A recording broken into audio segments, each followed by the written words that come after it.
Angamaly news club LF-ലെ നേഴ്സുമാർക്ക് ഐക്യദാർഢ്യം പ്രഖ്യാപിച്ച് വന്നിരിക്കുകയാണ് ന്യൂസ് ക്ലബ്ബ് മെമ്പേഴ്സ്.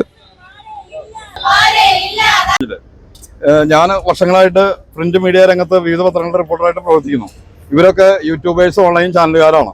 അങ്ങനെ ഒരു കൂട്ടായ്മയാണ് ഇവിടെ രൂപം കൊണ്ടിട്ടുള്ളത്. അപ്പോൾ പൊതുസമൂഹത്തിൽ നടക്കുന്ന ജനകീയ വിഷയങ്ങൾ വാർത്തയാക്കലാണ് ഞങ്ങളുടെ മുഖ്യ തൊഴിലെന്ന് പറയാൻ പറ്റില്ല, ഒരു സാമൂഹിക പ്രതിബദ്ധതയാണ് ഞങ്ങൾ കാണിക്കുന്നത്. അപ്പോൾ അതിന്റെ ഭാഗമായിട്ടാണ് ഇവിടെയുള്ള സഹോദരിമാര് പലതരത്തിൽ ഈ സമൂഹത്തിലും ഞങ്ങളുടെ വ്യക്തിബന്ധങ്ങളിലൊക്കെയുള്ള സഹോദരന്മാരാണ്. അപ്പോൾ അവരുടെ ഒരു വികാരം ഞങ്ങൾ മാനിക്കുന്നു. അതായത് അന്യസംസ്ഥാന തൊഴിലാളികൾ ഒരു ദിവസം കൂലിപ്പണിക്ക് പോയ 1500, 1250, 2000 രൂപ വരെ മേടിക്കുന്നവരുണ്ട്. നിങ്ങൾക്ക് ഒരു ദിവസം പെർ ഡേ 1000 രൂപ കിട്ടിയാൽ പോലും 30,000 രൂപ കിട്ടണ്ടേ? നിങ്ങൾ പലരും ഞാനിപ്പോൾ ഇന്നലെ ഇതിൽ 1-2 തവണ പോയെങ്കിലും നിങ്ങൾ മീറ്റ് ചെയ്തില്ല. ഞങ്ങളുടെ അംഗങ്ങൾ വന്ന് വീഡിയോ എടുത്ത് വാർത്തയ്ക്ക് കൊടുത്തിട്ടുണ്ട്, അത് ഞാൻ ശ്രദ്ധിച്ചിട്ടുണ്ട്. അപ്പോൾ അതിൽ നിന്ന് നിങ്ങളുടെ വികാരം ഞാൻ മനസ്സിലാക്കുന്നത്, നിങ്ങൾ 8 ലക്ഷം രൂപ വരെ മുടക്കിയാണ് ഈ പഠനം നടത്തിയിട്ടുള്ളത്, ശരിയല്ലേ? എൻ്റെ ഒരു കാഴ്ചപ്പാടാണ് പറയുന്നത്. അപ്പോൾ ആ 8 ലക്ഷം ഒപ്പിക്കാൻ ചില കുടുംബങ്ങൾക്ക് സാധിച്ചിട്ടില്ല. വായ്പ എടുത്തിട്ടുണ്ട്, തിരിച്ചടവുണ്ട്, പല പ്രതിസന്ധികളും വിഷമവൃത്തത്തിലാണ് കഴിയുന്നത്. ഞാനും അങ്ങനെ വളർന്നു വന്ന് ഒരു മാധ്യമപ്രവർത്തകനായതാണ്. ഇപ്പോഴും ഞാൻ എൻ്റെ ഒരു വരുമാന മേഖലയിലേക്ക് എത്തിയിട്ടില്ല. ഒരു സാമൂഹിക പ്രതിബദ്ധത എൻ്റെ തൊഴിൽ കാണിക്കുന്നതുകൊണ്ട് അതിന്റെ ഭാഗമായിട്ട് അതിന്റെ കണ്ണിയായിട്ട് ഇങ്ങനെ പ്രവർത്തിക്കുന്നു. അപ്പോൾ ആ ഒരു പ്രതിബദ്ധത ഞങ്ങൾ എല്ലാ കാര്യത്തിലും കാണിക്കുന്നു. ഞാൻ അതിന്റെ സെക്രട്ടറി ആണ്. ഞങ്ങളുടെ അംഗങ്ങളും ആ ഒരു പ്രതിബദ്ധത പുലർത്തുന്നുണ്ട്. ശരിക്കും പറഞ്ഞാൽ ഇന്ന് രാവിലെ ഉച്ചയോടുകൂടി ഞങ്ങൾ ഇതിന് മെനക്കെട്ട് ഉണ്ട്. അപ്പോൾ ശരിക്കും പറഞ്ഞാൽ ഇന്നൊരു 2000 രൂപ കിട്ടിയാൽ പോലും ഞങ്ങൾക്ക് മുതലാവില്ല. ഞങ്ങൾ ഒരു പ്രതിഫലം പറ്റാതെയാണ് നിങ്ങൾക്ക് ഈ സപ്പോർട്ട് തരാൻ വന്നിട്ടുള്ളത്. ഞങ്ങളത് എടുത്തു പറയുന്നത് നിങ്ങളുടെ വിഷമം ഞങ്ങൾ മനസ്സിലാക്കുന്നു.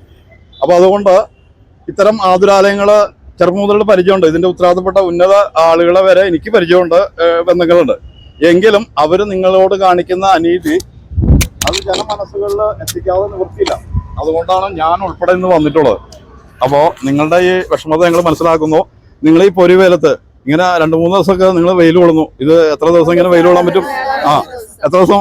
ചിലപ്പോൾ ഒരു മാസങ്ങൾ നീണ്ടുപോയേക്കാം ഇവരുടെയൊക്കെ ഒരു അനാസ്ഥ വെച്ച് കാണുമ്പോൾ. ശരിക്കും പറഞ്ഞാൽ ഇല്ലാത്ത രോഗങ്ങൾ പറയാൻ പാടില്ല ഈ സാഹചര്യത്തിന് മുന്നിൽ വെച്ചിട്ട്. ഇല്ലാത്ത രോഗങ്ങളാക്കി മാറ്റി ചികിത്സിച്ച് എന്തിനും മക്കളുടെ വരെ പല ആശുപത്രികളിലും അവരുടെ വരുമാനം മനസ്സിലാക്കി അത് മുഴുവൻ പിഴിഞ്ഞെടുത്ത് പെട്ടിയിലാക്കി വിടുന്ന അവസ്ഥകളാണ് ഈ ആതുര ശുശ്രൂഷ മേഖലയിൽ നടക്കുന്നത്. ഞാൻ പറയാതെ പറയാണ്, അതിൽ നിങ്ങൾക്ക് ഇതിന്റെ ആന്തരിക അർത്ഥം മനസ്സിലാക്കാൻ പറ്റും. അപ്പോൾ നിങ്ങൾ അതിന്റെ ഭാഗമാണ്. പക്ഷെ നിങ്ങൾ പണിയെടുക്കണമെന്ന് കൂലി കിട്ടുന്നില്ല എങ്കിലും നിങ്ങൾ ഇതിന്റെ ഭാഗമായിട്ട് തുടരാൻ ആഗ്രഹിക്കുന്നു. അല്ലെങ്കിൽ ഇട്ടച്ചും പോകും, ശരിയല്ലേ? വേറെ പണി നോക്കി പോകില്ലേ? നിങ്ങളുടെ വിദ്യാഭ്യാസം അനുസരിച്ച് നിങ്ങൾക്ക് വേറെ എന്തെല്ലാം വരുമാന മാർഗ്ഗങ്ങൾ തൊഴിലിൽ ചെന്നുപെടാം. പക്ഷേ ഈ മേഖലയിൽ നിങ്ങൾക്കുള്ള താല്പര്യമാണ് നിങ്ങൾ നടത്തുന്നത്. അപ്പോൾ നിങ്ങൾക്ക് പറയാനുള്ളത് കേൾക്കാനും അത് ജനമനസ്സുകളിൽ എത്തിക്കാനും ഞങ്ങൾ സന്നദ്ധരാണ്. നിങ്ങൾക്ക് നിങ്ങളുടെ അഭിപ്രായ സ്വാതന്ത്ര്യം ഞങ്ങൾ ഇങ്ങോട്ട് ചോദിക്കുകയാണ്. നേഴ്സുമാർക്ക് അനുകൂലമായിട്ട് ഒരു റിപ്പോർട്ടേഴ്സ് നിന്നാൽ ഉടനെ മാനേജ്മെന്റ് അതിന് പരസ്യം തരില്ല, അല്ലെങ്കിൽ നമുക്കെതിരായിട്ട് സംസാരിക്കുക, അല്ലെങ്കിൽ നമ്മളെ പിന്നീട് ഗൗനിക്കില്ല എന്നതൊക്കെ സാധാരണ നടപ്പ് രീതികളാണ്. ആ രീതികളെ അവഗണിച്ചുകൊണ്ട് സോഷ്യൽ മീഡിയ രംഗത്ത് പ്രവർത്തിക്കുന്ന ഞങ്ങൾ നിങ്ങൾക്കൊരു സപ്പോർട്ട് തരാം എന്ന് വിചാരിച്ചത്. മലയോര ഗ്രാമമായ ഈ അങ്കമാലി, ചാലക്കുടി, ആലുവ, പെരുമ്പാവൂർ പ്രദേശങ്ങളിൽ നിന്നുള്ള ആളുകളാണ് കൂടുതലും നഴ്സിംഗ് പഠിച്ച് കേരളത്തിലും ഇന്ത്യക്ക് പുറത്തും ജോലി ചെയ്യുന്നവർ കൂടുതലും.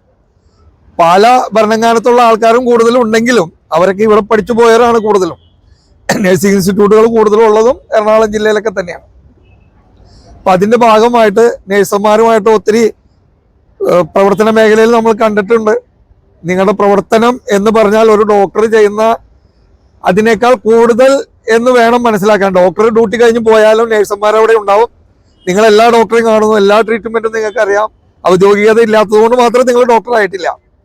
എങ്കിലും ഡോക്ടറിനേക്കാൾ ഡ്യൂട്ടി ചെയ്യുന്ന നഴ്സിംഗ് മേഖലയിൽ വർക്ക് ചെയ്യുന്ന നഴ്സുമാർക്ക് ന്യായമായ അവകാശം, ന്യായമായ വേതനം വേണം എന്ന നിലപാടിലാണ് നിങ്ങൾ സമരം ചെയ്യുന്നത്. ഈ നാട്ടിലെ എല്ലാ ജനങ്ങളും നിങ്ങളുടെ മാനസികമായിട്ട് നിങ്ങളോടൊപ്പം ഉണ്ട്. കാരണം ഈ നാട്ടിലെ എല്ലാവരും നഴ്സുമാരുടെ ഫാമിലി തന്നെയാണ്. എല്ലാ വീട്ടിലും തന്നെ ഒന്നല്ലെങ്കിൽ ഒരു നേഴ്സ്, അല്ലെങ്കിൽ അയൽവക്കം, അല്ലെങ്കിൽ ചേർന്നനിയന്മാരുടെ മക്കള് ഒക്കെ നേഴ്സുമാരായിട്ടുള്ള ഒരു ഭൂപ്രദേശമാണിത്. അങ്ങനെ ഒരു പ്രാദേശിക പ്രാതിനിധ്യം കൂടി ഉള്ളത് കൊണ്ട് നിങ്ങളുടെ സമരം പൂർണ്ണ തോതിൽ വിജയിക്കട്ടെ എന്ന് ന്യൂസ് ക്ലബിന്റെ ഭാഗത്ത് നിന്നുകൊണ്ട് ഞങ്ങൾ ആശംസിക്കുകയാണ്.